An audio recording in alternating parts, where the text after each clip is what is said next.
Good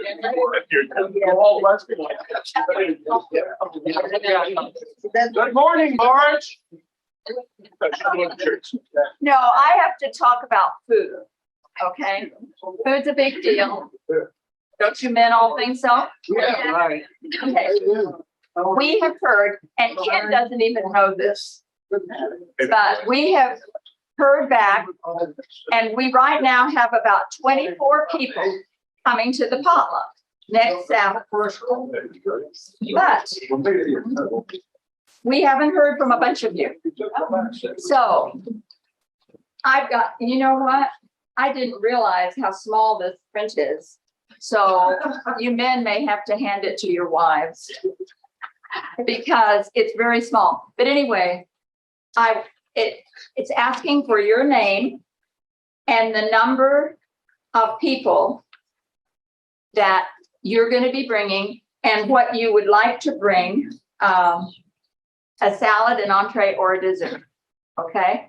And so, Ken, I haven't even talked to you about this. Don't work hard, you're in charge. No, I don't like that. I'm not in charge. Judy's in charge. Oh, okay. And Mary's going to help.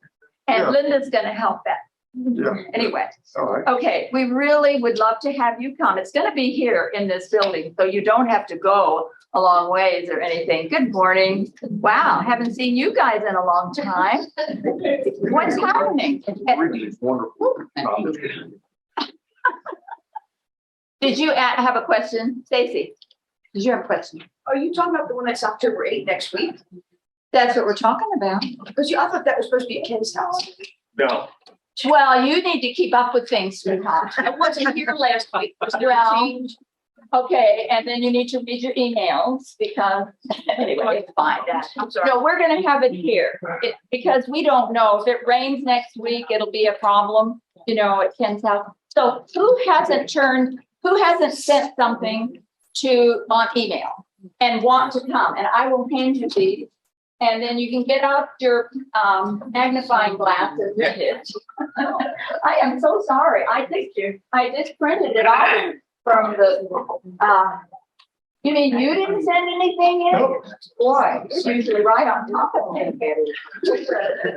It was a test for you. Thank you. Yeah. Well, we really hope that many can come. I can tell you that the people that have already sent their things in, they're all good cooks, and you're going to be sorry if you're not there. So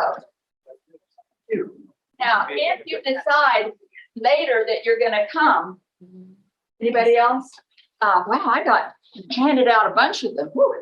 If you decide later on that you're going to come, just call me or just bring something, entree, dessert, salad, and just come, because we welcome everybody. This is wonderful. Anybody? No. We've already heard you. Okay. All right. Well, you can stop and see me. Thank you, Ken, for the time. Well, thank you. Thank you for coming. And by the way, if you see me on my phone, I'm not taking a call, I hope. I'm adjusting my hearing aids up and down so I can try to stay with you. And I'm not taking calls. Now I can't find my hearing. There. Yeah. Abner was just setting things up, and that's where there were 3 little white pills here when John talked. And he was telling me they're Altoids. I thought maybe they were cyanide pills in case things go bad during the work. Now the deal. Great. Yesterday I had to have a procedure and I was sedated. And for those that have ever had that process, your memory kind of not the best the next day. So if I'm coming and going here, somebody raise their hand and say, well, we talked about that earlier. Okay, so well, You sounded really happy after I talked to I'm you. happy. I am very happy on that job, man. It makes you happy. Have you looked at your will lately? What? Have you looked at your will lately? Yeah, no, but I need to. Think of a real, and thank you for Zoom folks. Thank you for being on. We appreciate you being there. This is a discussion place, and as all of you know, if you're new here, raise your hand. We want to hear from you. It's a big class, so keep your comment, 20 seconds or less, or or brief. so we can all have a chance to join in. And others will be joining us. We kind of drift in here and drift out. But today's lesson is about decisions. And I want you to think of a really tough decision that you've had to make. I know that for families with children right now, this just happened to me a couple of weeks ago. I don't know what things cost. I don't go to the grocery store. Right? My wife handles that and has for years. And so the other day, I thought I would run into Publix and get some toothpaste. While I was standing there, I saw a Milky Way and my hand started going like this. So I grabbed the Milky Way and the toothpaste. And the lady said, that's $14.04.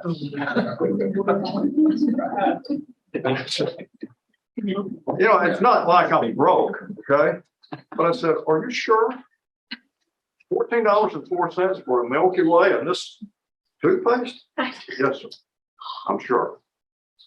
And I was thinking about young folks with families and kids and the decisions you're having to make now all of a sudden because of the economy and inflation. God, wow. It was a moment of pause for me. I didn't put back the Milky Way. I guess. Heck on my teeth. I've got to have that candy. Keep the toothpaste.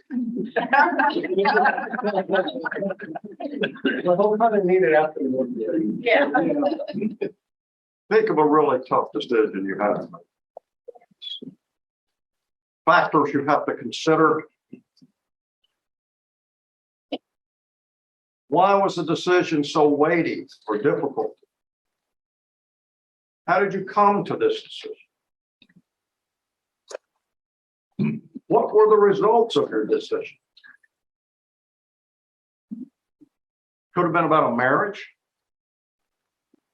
Could have been about one of your sons or daughters or grandkids. Could have been about another relative. By the way, a good friend of mine, who was a walking saint, he's old now, he's in his 80s. And for years, his mother-in-law was living in the basement of their house. And she was a witch. She was an Adventist zealot. She was meaner than a snake. She had a little interaction with my boy John Cosgrove here about 10 or 12 years ago, which is still blazed into his memory. It is about him not being an Adventist. So she got the rules straight on that. Anyway, she starts to age and she becomes even more difficult. And my friend's wife is a medical doctor. And I asked him one day about it, how it's going with the mother-in-law. And he said, my wife has made a conscious decision. She is going to love her mother in spite of the fact she doesn't like her. She does not like her. How could you? But she had made a decision to love her. This could also be about a job you took or didn't take, or position you didn't take or you did take. Are you still affected sometimes by that tough decision? Any quick stories, quick examples from you about a decision? You don't have to get too personal. Was it the right decision? Well, my daughter told me her son wanted to run cross country. He was already in track, doing really well. Want to run cross country, but to do it, I had to pick him up and take him to meet every week. Yeah. Over Chickamauga. Yeah, okay. That is a big burden. But he's my grandson, So I said, okay, I'll do it. Well, he just had a last race, a regional mate, and he came in first. Wow. So I'm glad I did it. That was a good decision. And he's glad I did it. Nothing too good for our grandkids. Okay.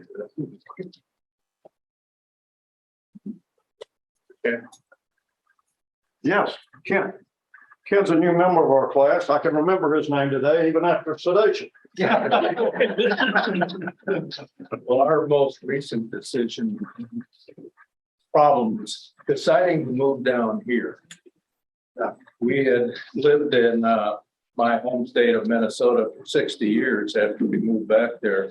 Wow. Same church, etc. And we looked at a spot. My son, who lives here, said, well, here's one. My son up there said, no, you're moving too quick. Slow it down. Just take your time. You don't know that play area or anything. But we did know the area. It looked like a nice place. But we wrestled with, we canceled that one. And then we came down in September last year and we looked at another one and said, no, that one's not good. The driveway's too steep. Don't like it. In the same area.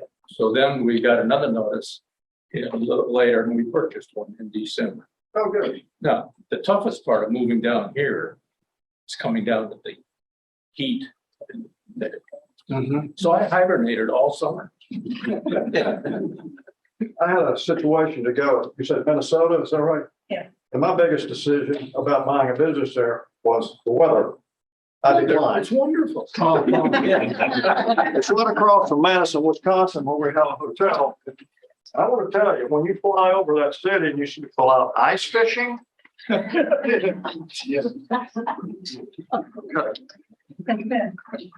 that, I hope, has been a positive decision. And we're so glad you came to this church, to this class. There's a hurricane going on, or what's going on in Florida, and our hotels are full. A lot of those people are running from hurricanes. They had to make a tough decision. Stay, fight it out, or leave. I met a couple with 4 little kids like yours do. With those 4 kids, I would have left. This happened 3 or 4 years ago, and we have a coffee shop downtown, and I walked in and somebody said, that man over there is from Orlando or somewhere, and he's had to flee with his family. You ought to talk to him. So I said, hey, I'm Ken DeFoor. How you doing? So we don't know. We don't know if we have a home. I wire homes for cable. My wife has a hair salon. We don't even know if we have a business. We came up here just to try to find chainsaws and shelter to cut our way back into our house. We know that the trees are all over. And they said, I need to get back to work. He didn't have to say more. I knew he was running out of money. And look, I have like $150. I said, take this money. He said, no, I don't mean that. We're fine. We're fine. I said, how many kids do you have? Stress. Take the money, man. You don't even know if you have a house. So I leave and I get across the street and I'm thinking, your bank is connected to the coffee shop. Why didn't you go through those doors and get him some money? By the time I got back, he was gone. And I go back into the coffee shop that afternoon. His wife is looking for me to thank me. There's some really good people out there right now under pressure. Really good. And they're trying to make the right decision. During the 1960s and 70s and 80s, Dr. Jack Powell was one of the most successful surgeons in Asheville, North Carolina. He was chief of staff at Memorial Hospital in Asheville. He was my brother-in-law, Rob Powell's father. He was Rob's father. I got to know Jack for those years, and he told me that when he was a toddler during the 1920s, his mother picked cotton in Asheville, North Carolina. She would tie a rope. Got it. She would tie a rope to a tree at the end of the cotton rows, and they would be long. We're talking about hundreds of feet long.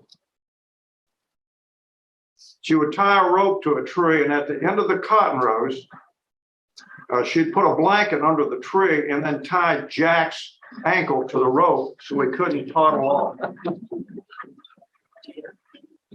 I never asked Jack what happened to his father, but his mother was determined that Jack would go to college. Somehow Jack graduated from Loma Linda. I never asked him how. He sure didn't have the funds. And I know his mother did. During World War II, he is now a young doctor. And this new drug comes along called penicillin. Jack had been drafted during World War II, and he was now sent to Walter Reed Hospital in Washington, D.C. Every morning when he made his rounds, he had to make a decision. Who would get penicillin and who would not? There was a tremendous shortage of this new wonderful drug.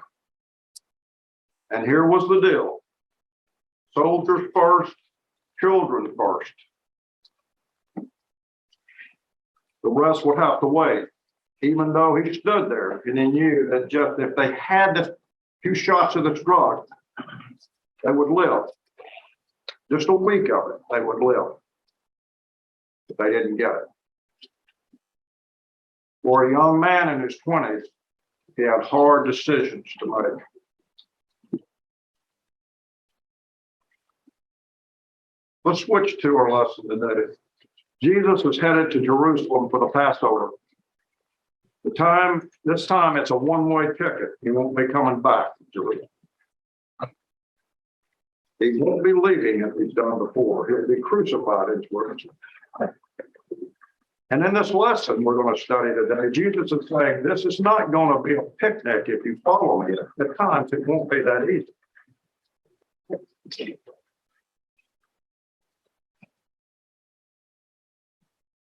I'll skip this. This was another. If you were asked to cross a mountain in an expedition in the rugged mountains, and it was a dangerous path you had to go through, and there was an urgent medical need to a village that was cut off from the rest of the medical society, the leader might say to you, if you come now, leave your packs behind. It's too rough, too hard. The path is steep. You can't carry everything. You probably won't find it when you come back. Oh, by the way, you'd better send postcards home. This might be a one-way trip.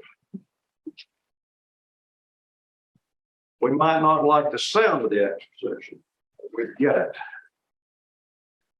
We begin to understand the danger. We understand the sacrifice. At least we've been dealt with honest. Can you pop up the young couple? There have been people that have had to make decisions in this world that were just unbelievable. This is a shot during World War II. This young man is about to be shipped out. Please notice the wedding band. Can you see it from there?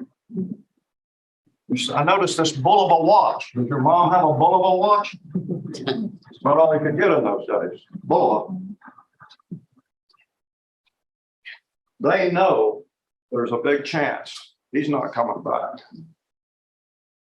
This is a tough decision. Before we go any further, let's have a word of prayer. Boy, would you have a prayer for us? Loving Father in heaven, it has been a sad heart that we look at this lesson, and we know that it was a great price. But this price, oh Lord, is for our benefit, and we give praise and thanksgiving. We pray, Lord, that we can worship in spirit and truth, and that we will learn the lessons of life from you. Be ready for our Savior's return. We pray in Jesus' name. Amen. When my son Kenny was in college, he took a job at a restaurant. And at this restaurant, he met some pretty bad actors. And they became his friends. They got involved in some of their activities. And I put the wrath of God in him. Okay? He's sitting here. So my dad found out about it. And he said, you're going to have to tighten up on that boy. And you're going to have to do this, and you're going to do this, and you're going to do that. If I have to come over there, I'll do it myself. And Kenny was the apple of my dad's eye at first glance. So let me tell you something. If I put any more pressure on that kid, I'll lose him. I'm not losing him for you or anybody else. I had to make a decision. Kenny, you and Nicole, stand up, would you? If I had done that, what he asked me, they wouldn't be here today. My 3 grandsons wouldn't be here, and they are the light of my life. You have to make decisions, and you have to stick with it. This is the light of my life. Okay?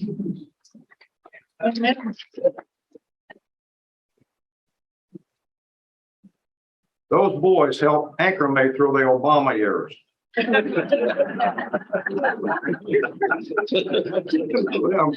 know what I've done. Look, 14, 25 through 35. Anybody need a book? And it's, anybody need a book? 114. Number 114. Page 131. Page 131. Okay, 114. Large crowds were traveling with Jesus, and turning to them, he said, if anyone comes to me and does not hate his father and mother, his wife and children, his brothers and sisters, yet even his own life, he cannot be my disciple. And anyone who does not carry his cross and follow me cannot be my disciple. Suppose one of you wants to build a tower. Will he not first sit down and estimate the cost to see if he has enough money to complete it? For if he lays the foundation and is not able to finish it, everyone who sees it will ridicule him, saying, this fellow began to build and was not able to finish. Or suppose a king is about to go to war against another king. Will he not first sit down and consider whether he is able with 10,000 men to oppose the one coming against him with 20,000? If he is not able, he will send a delegation, while the other is still a long way off and will ask for terms of peace. In the same way, any of you who does not give up everything he cannot be my disciple. Salt is good, but if it loses its saltiness, how can it be made salty again? It is fit neither for the soil nor the manure pile. It is thrown out. He who has ears to hear, let him hear.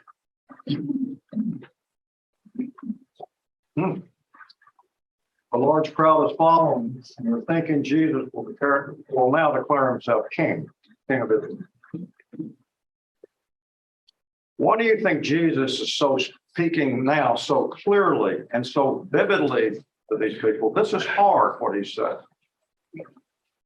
This is not what they expected. They're waiting for the kingdom to be set up, the government formed, the cabinet made, and the Romans pushed out of Jerusalem. Why is he telling them these vivid illustrations? Their thoughts. His time is almost over. Yeah. Anything else? We speak out of the issues of our heart. Yeah. And my hunch is he's struggling with the very questions. The story is, I have to sacrifice relationships to do what his father's calling him to do. That's got to be a hard. He might be home. He's asking you. He's giving up everything. Somebody gave me Bible verse and the life of somebody help me here. I think it's in Galatians or Ephesians. He was rich, but he became poor. So that through his poverty, you could be made rich. I'm paraphrasing. Their association, Well, I'm just wondering, why was he making these statements so dramatic? They're stated as absolutes. And yet it's hard to reconcile some of that with the rest of what he's taught us. That is a great. No, I don't want to brag on you about your comments. I know you did. That's great. Did I see another hand? John, Ken?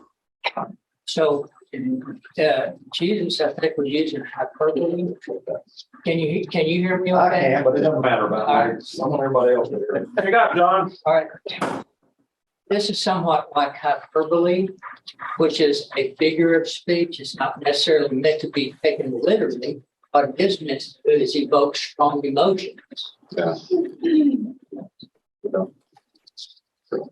Yes, Marlene is, yeah. Yeah, Ken, this is such a controversial text. How can Jesus, the one that with his father said the 10 commandments, love your father and your mother. This is the only commandment with a promise. Say this, what he just said, if you don't hate your father and mother. I mean, it is such a contradiction. He's not saying that from my viewpoint. What he's trying to do is make sure that our loyalty is first to God. Our loyalty, our love about everything else is to God and Christ, that we're able to sacrifice, to make so many sacrifices the way he did. I don't think Jesus would ever ask of us to be disrespectful to our progenitors because that was the commandment he gave us. Amen. Wow, thank you. Thank you. Yes. Ken, we got some more back here. We want to hear from all of you now. They want to hear from you. Forget it, they go ahead. Me? Yeah. Oh, this text had always bothered me for many years. And so I looked up in Strong's Concordance, the Greek word, and it is translated 41 times in the New Testament by hate. So, and it's the only used there for it. Yeah. But in the thinking of the people at that time, the word meant something a little different as well. Yes, and we're going to get into that. Then I will preempt your. You actually read the list? Well, okay. How about? Similar. My understanding was to love less, put secondary, not hate. Yeah. People hate. I think in this parable, Christ is talking about the cost of discipleship. Yeah. That in order to be a true disciple of his, we must have to renounce everything. And for those who've never read Dietrich Bonhoeffer's book, Protestant, Cost of Discipleship. I think Christianity, as is outlined in this particular passage, it evokes a responsibility for all of us to go out from our comfort zone.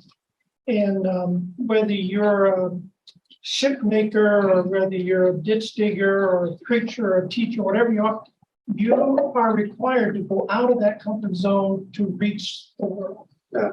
And I in my profession, I gave up family, close-knit family, but all over the United States, preaching the gospel and so forth.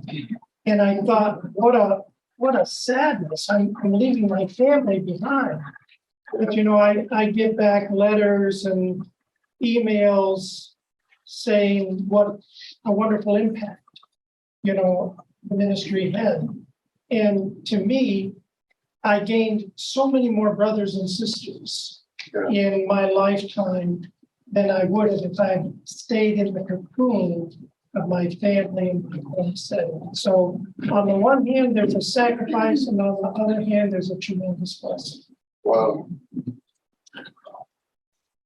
The lawyer and Jesus were interacting and said, what is the greatest commandment? Love God with all your heart, soul, and mind. And Jesus said, yeah, and the second's like it, love your neighbor as yourself. My parents are my closest neighbors. I should love them as myself. But if it's a choice between being loyal to my creator and respecting my parents, I have to choose my creator first. Yes. Doctor? This is a difficult lesson. This is a struggle. When I give a speech or do workshops, I oftentimes start by asking people to list the 3 or 5 most important things in their life. I didn't ask them to list the things that they want to be the most important things in their life. I asked them to list the things that are the most important things in their life. And oftentimes you have wife and children and then Christ. Now, I don't like that, they would say, but if I'm telling the truth right now, that's where it lays. What I think happens there is that it's like we feel like we're put in a place where we have to make a choice of that's a no and that's a yes. And I don't buy that. I think that the more I love Jesus, the more I love my children and my wife. And if I love my children more than my Lord, it's like putting a cover on the pot. There's only so much. But with Christ being first, it's limitless. And that's how I have spun it. If I can love my Lord more than anything, the love that goes to my family is limitless. And whether you're traveling or separated or not, you love those people no less. I believe for me, that's how I have tried to figure out this very difficult, question and verse. Yeah, that's great. Everybody is troubled by that. Yes. Go ahead. What I was going to say is that this time of Christ's life, where he's on this final journey, more or less, is a time when he has to come to terms with what he was facing versus what life is in this world. And I look at the experience that we're having today. We're at the end of the end time. And we have to have the same understanding about life and who Christ is and what Christ is for us to be able to make the choices that are going to bring us salvation. What Ken is saying is right. I'm reminded of the time when I was married to a good-looking Catholic lady. Oh, yes, Yeah. no kidding. Tell Tell me about that. How good looking was she, really? That makes a 10-second version. I really enjoyed laying in bed with her. But on Sabbath morning, I got up and went to church. Even though I felt like being with her, I chose to put God first. Yeah. We're in the end times. We have to make that choice. Logical. It's not always speedy. Ken, Yes. the love that we have for others comes from God. If we put God first, then that love that comes through us to others is made perfect through God. God being first. Comments are so good. I don't know about the Catholic lady, but I laugh. You don't have any pictures or I want to tell you, I knew Johnny in high school. yeah. If you want to see me later, I can tell you stories. I was in teaching. Well, I didn't. Anyway. I'm good. Let's go. Yeah. I think it was John that said that that's a hyperbole, and my study Bible says that it's a vivid hyperbole, meaning that one must love Jesus even more than his immediate family. And I didn't even know what the word hyperbole meant, so I looked that up, and it says it's an related, so I don't remember anyway. So go ahead. It says it's an exaggerated statement, not meant to be taken literally. Right. Hyperbole. When people talk about sports and all of a sudden their favorite sports team is just, oh, that's a little hyperbole. They're not that great. Now, my grandchildren, there's no hyperbole. My phone gave me an example that I think helps. A Mile High ice cream cone. A mile high ice cream cone. Yeah. Mile high, yeah. Got excited there when you took the chocolate. It's true. That's not true.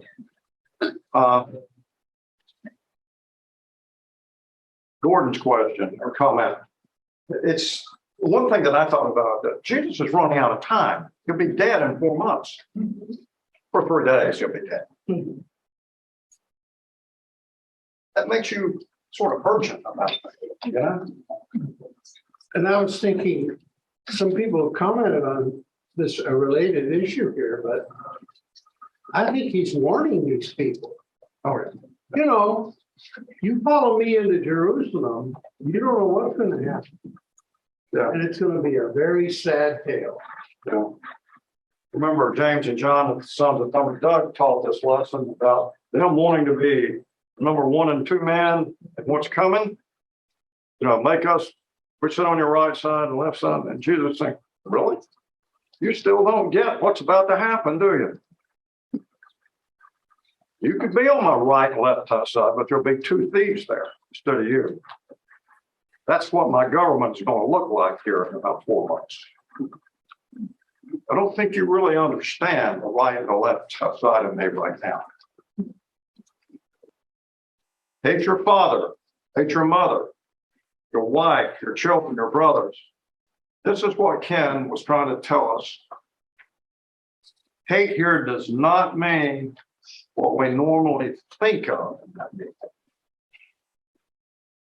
In Genesis 29:31, it says, the Lord saw Leah was hated. Remember Leah? Jacob's first wife. It means she was loved less. She was loved less by Jacob.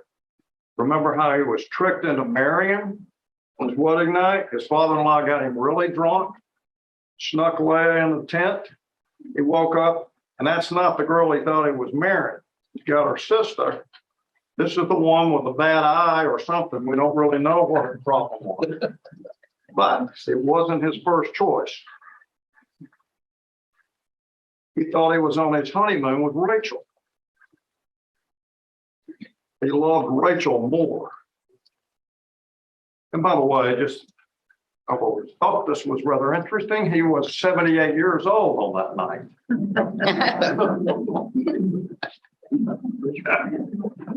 Matthew 10:37-39. Listen to this. I think this will help us a little bit about hating your mother, your father, and your family. Jesus is saying this in Matthew 10:37-39.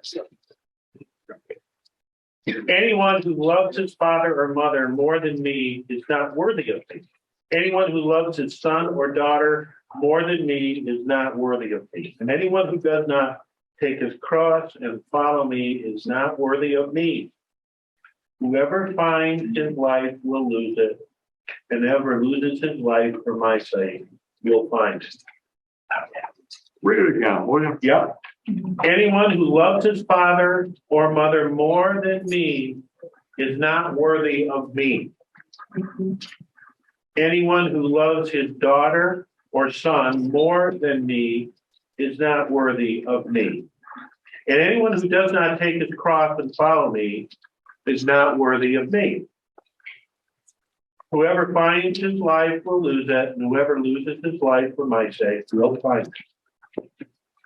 I wouldn't say to hate, really, your relatives. You're going to love me more. I think, Ken, that's what you were trying to tell. Just don't put them in front of me, and everything will work out great. You know, you can almost look at a parallel between that time, Jesus' imminent torture and death, and our time near the end here. We know everything's going to hell. It's doing a good job of getting there. And I think we're all going to have a lot of difficult decisions to make as we go through this. Yeah. And that's kind of what I think he was saying then.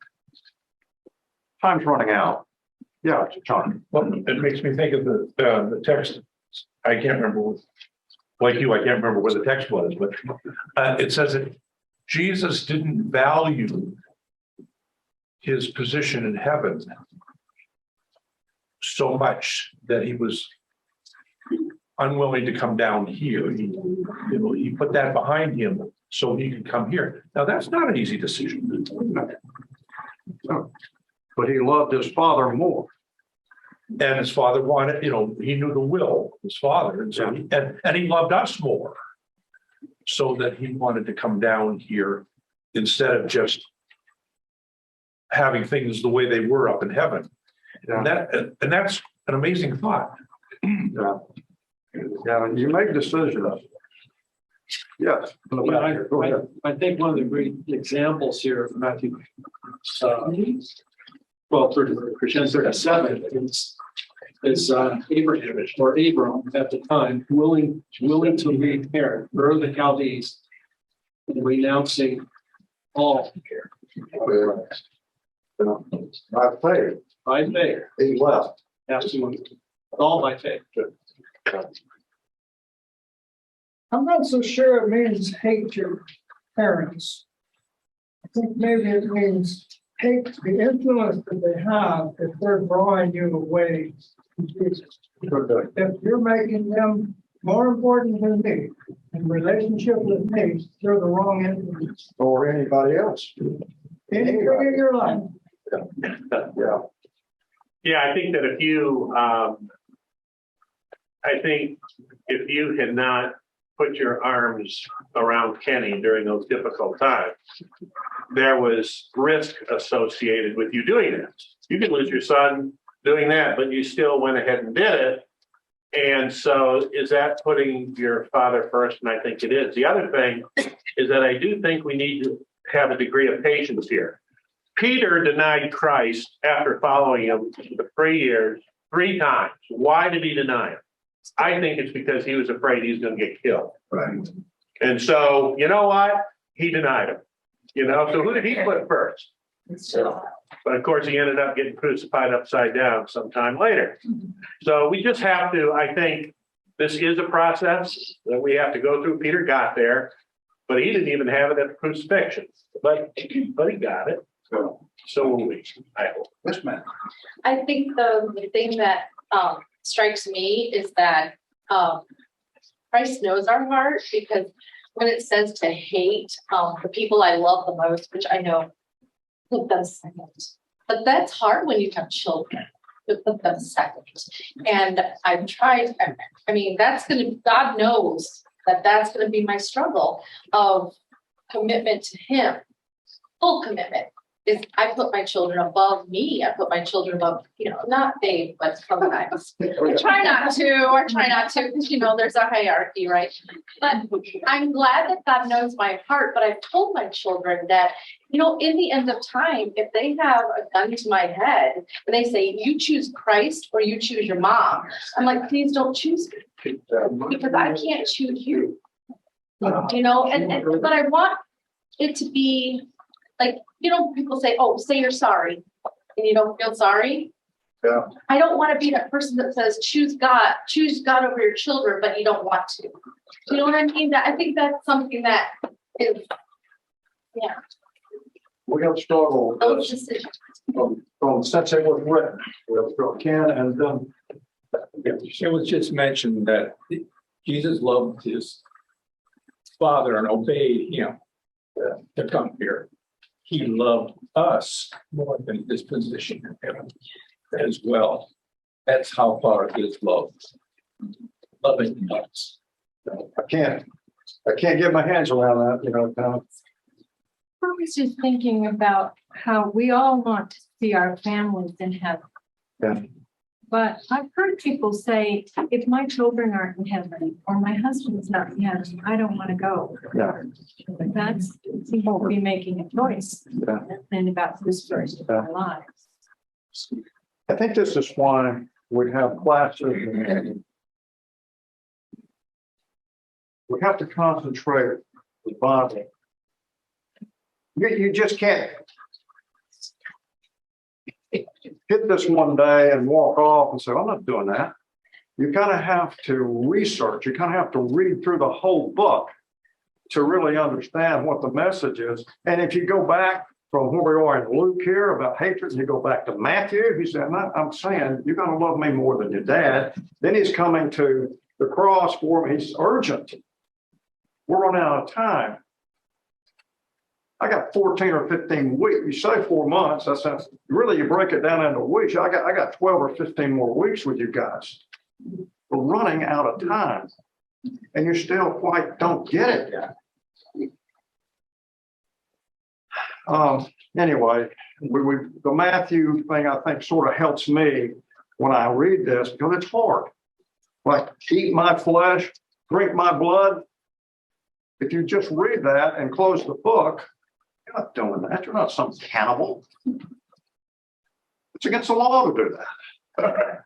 To me, I think it's a formula for a path to peace. I'm sorry.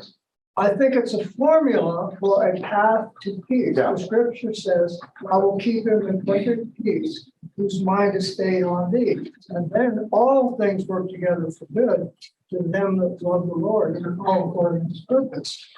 Yeah. And he's telling us up front, if you're going to follow me, you may lose every darn thing you have, but it's going to work together for good.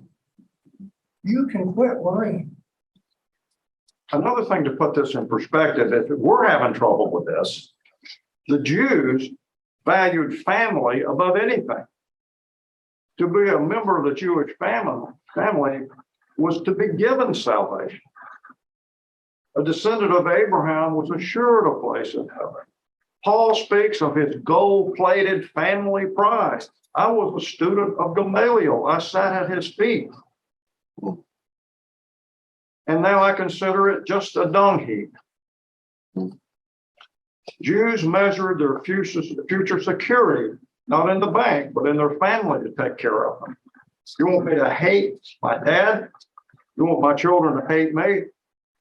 They're my ticket out. They're my nursing home. They're my assisted living. They're my savings account. And you want me to throw that out the window? It was hard for them. Let me read you this. Luke 14:27 says, check my time here. And anyone who does not carry his cross and follow me cannot be my disciple. Then 28. Suppose one of you wants to build a tower. He will not first sit down. Will he not first sit down and estimate the cost to see if he has some money, enough money to complete it? If he lays the foundation and is not able to finish it, everyone who sees it will ridicule him, saying, this fellow began to build and was not able to finish. Or suppose a king is about to go to war against another king. Will he not first sit down and consider whether he's able with 10,000 men to oppose the one coming against him who has 20,000 men? If he's not able, he will send a delegation while the other is still a long way off and will ask for terms of peace. In the same way, any of you who does not give up everything, he cannot be my disciple. Anyone who does not carry his cross and follow me cannot be my disciple. What does this mean? What are your thoughts on that? In a theological case, Jesus knows the environment that some of his future followers will face. Some will lose their lives. Personally, it means to carry on your life burdens one day at a time. Bear those out on a personal basis. He's trying to tell them once and for all, he's not forming an earthly kingdom. And about the guy who's building the tower and the king. What's an example of a current leader who did not plan well? And we don't have enough time. Vladimir Putin did not plan well as it was his invasion of the Ukraine. And he uses that nuclear card every time he gets in trouble. I don't want to get into a debate today, but I think the chances of him pushing the nuclear button are not on the table. England is a nuclear power. France is a nuclear power. I don't think this guy planned very well when he came up with this decision. What is the difference between a follower of Jesus, a follower, and a disciple of Jesus? Disciple renounces all. Correct. A true disciple renounces all for Christ, if need be. We have enough former ministers sitting in this room here to quickly equate the difference between a follower and a disciple. Like, why are you sitting on your hands at this point? Speak to me. You've seen them. Not enough time?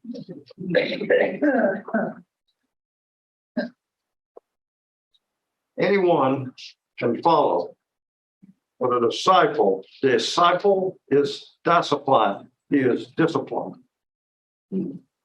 Yeah. A follower follows, but may not be willing to commit. A disciple has made a commitment. There you go. Ken. The Jews were very familiar with the Roman practice of crucifixion. And they had seen, I'm sure, many people carrying their cross to wherever they were going to be put on the cross. Yeah. It's being willing to go that far in your discipleship for Christ, to be willing to die for him if necessary. Doesn't mean you're going to, but if necessary. Am I so committed as a disciple? A follower would never do that. A disciple will. If you're a really true disciple, I'm willing to go to the cross or whatever it takes to follow you. These are hard questions. They're hard comments. Do I want to die for something? No. No. These are hard decisions we'll have to make. When D-Day comes, these are decisions you have to make.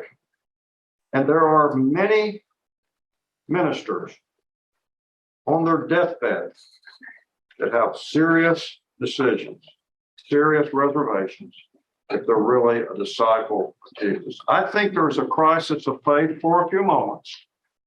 From what I've heard from other ministers visiting in the hospital, there is a sudden crisis of faith that you have to work through. I'm not sure. You have to go from, I'm not sure, to, yeah, I'm sure. I am. But don't we face that every day? Don't we face that? Saul. What Jesus is trying to say here to the crowd, Israel was to have in the special seasoning to the world. They were salt, supposedly. An example of God's grace and goodness. Once salt goes bad, it never recovers. It's worthless. You can't do anything. And Israel was supposed to be the great believer for the world. Have you known true discipleship? Have you seen it in your life? Have you really, honest to goodness, seen true discipleship? When the chips are down. Have you known of people who have taken tremendous persecution from the church and have won the battle or stayed to their beliefs? Those that have been fired, demoted, lost their credentials, even abandoned by their families. A friend of mine disagreed with some of the teachings of our church. Some of his relatives, he didn't leave the church, he just disagreed. Some of his relatives prayed that he would die so that they could raise his children, so that they would be part of the remnant church. They wanted the children to be saved on the last day, and they were praying for him to die. Satan sits still until you start to serve God. I read that. Really? Satan has no worries about you when you're lukewarm. Satan does not apply the real heat till you make the decision to become a disciple, not a follower. That is why so many wicked or non-believers seem to be so happy.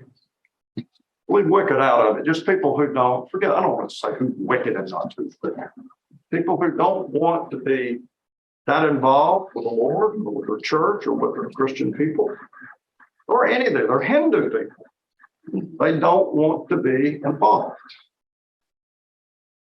Billy Graham, when he came on the air, didn't say, hey, this is the Billy Graham show. He said, this is the hour of decision. And when you make that decision, Satan turns up the heat. Business persons risk and determine risk and reward every day. Is this really worth the reward? What is the reward if I'm successful? How badly can it damage me if I'm not successful? And Jesus is saying this is not an easy journey. In many cases it will be.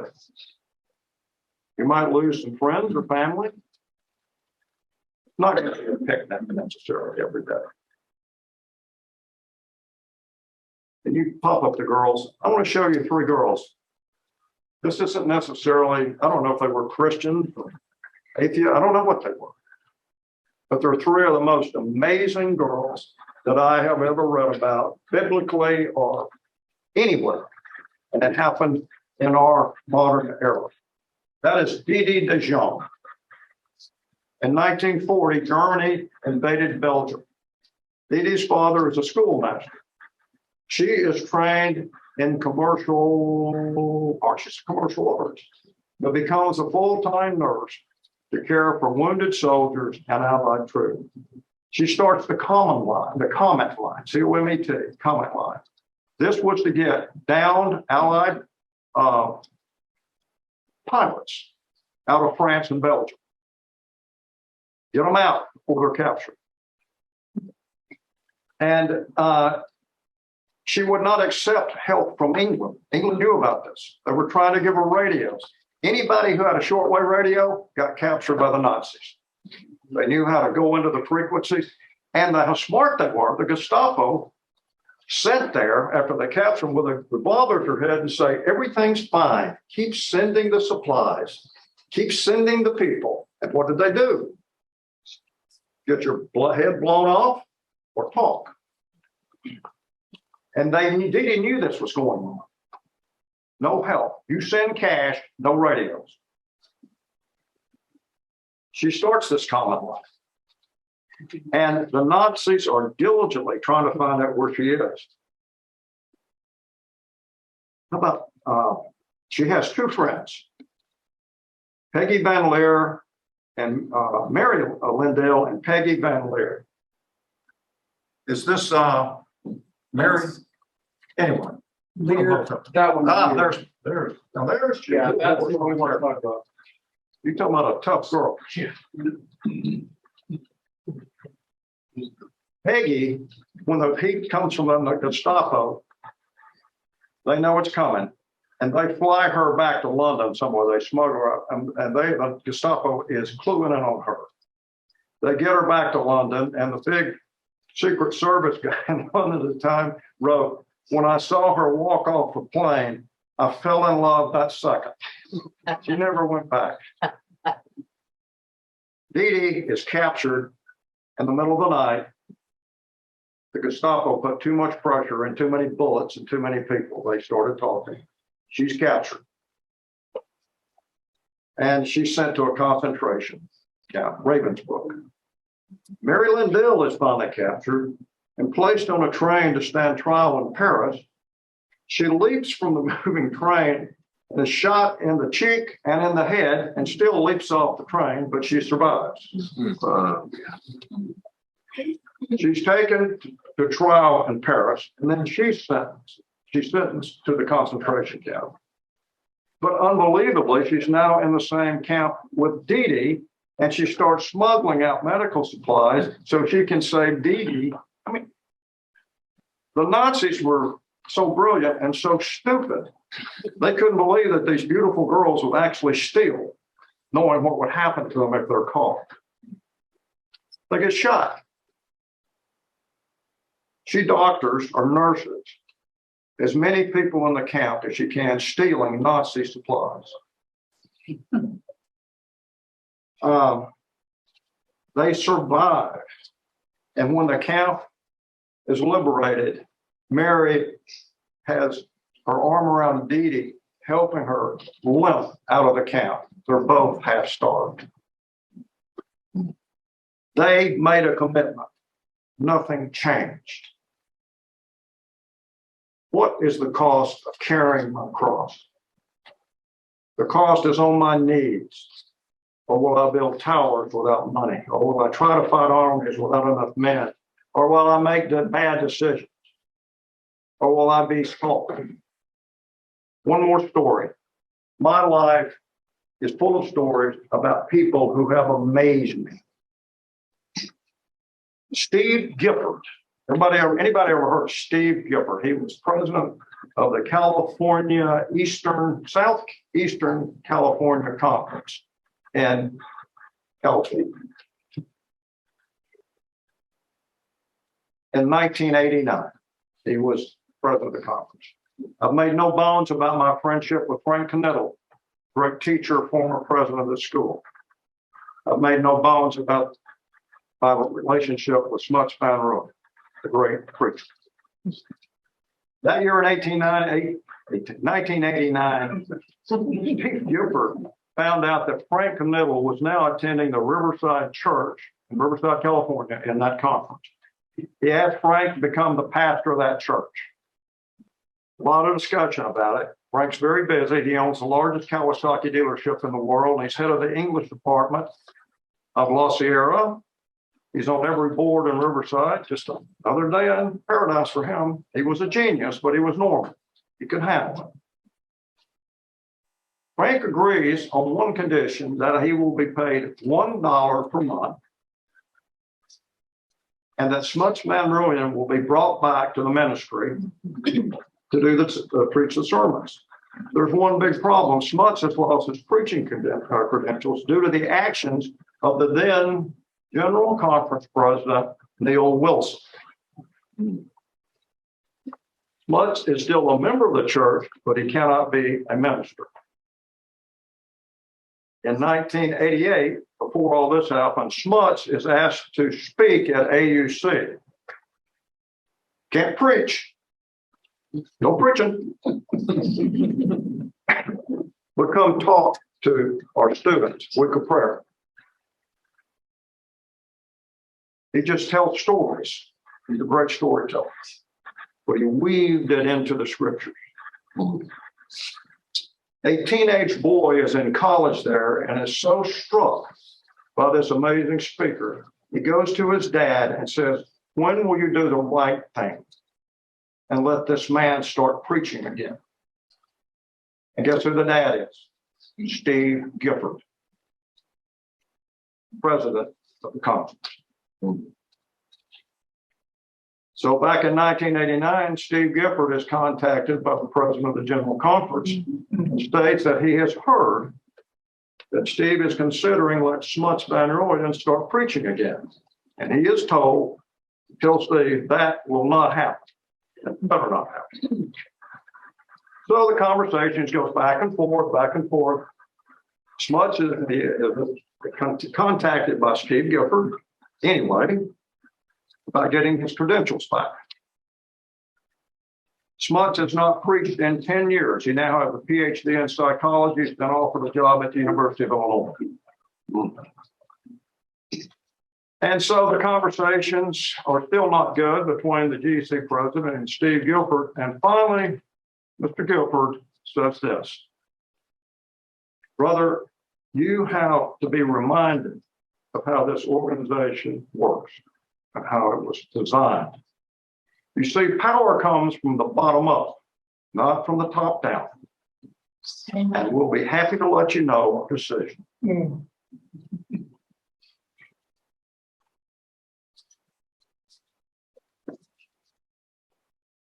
So, ladies and gentlemen, here's the bottom line. I'm going to finish right on time. This is the bottom line. if a teenage boy had not been a true disciple of Jesus, if Steve Gifford had not been a true disciple of Jesus, if Franklin Little had not been a true disciple of Jesus, if Smuts Van Royan had not been a true disciple of Jesus, I would never have walked into that Riverside church in January of 1993, 3 months from now, 30 years ago. Probably the most unbelievable accident of my life would not have occurred. I was simply there to get Frank to invest in a deal. I needed his money. I didn't need his church. I didn't need his Sabbath school. I wanted that cash and I was desperate for it. I would have gone to hear the Pope preach to get that money. And give a rip about that church. But had I not gone, I would never have seen Frank's Sabbath school class, which is designed here. This is a Frank Little class. You would not be in this room today. I would never have heard Smuts Van Royan's sermon that day, which changed my life. You wouldn't be here. There'd be no Life of Jesus Sabbath school class. There would have been no Doug Tilstra because we would never have met. And oh, by the way, he's one of the greatest Sabbath school teachers, I believe, in the world. John Cosgrove would not be sitting here today. John would never have met Jerry Arnold at my Friday morning Bible study. You know? And Jerry convinces John to go to Andrews to get a PhD. There would be no Friday morning Bible study because I would have never met Jerry Arnold. God would never have poured out his blessings on my business had I not walked subconsciously kicking and screaming every step of the way into the Riverside Church in January of 1993. You would never have met the people in this class that are now probably your friends. And the links of this chain grow and grow every day. Every day. I saw you guys having lunch at the West Village Company. 30 of you? 20? I don't know. And this human chain grows and grows because just 3 or 4 good people were true disciples of Jesus. So this week, I want you to think on this. Galatians 2:20, I have been crucified with Christ and no longer live. Christ lives in me. Jesus is trying to tell us this won't be easy, but the rewards you receive are life-changing. Elder Fish, the decision was life-changing. And discipleship. Are you followers or are you disciples? That is what I want you to think of this week. Thank you. Thank you. Next week, one is teaching. I look forward to seeing you all again. Sure. All right. Father in heaven, we want to thank you for this day and for the blessings that you give us, not only for the Sabbath day, but for the Sabbath school, the message that you send to us. Give this now and help us to gain something from it and enjoy the Sabbath as you have intended for us. Then we pray. Give me your slip, you're leaving.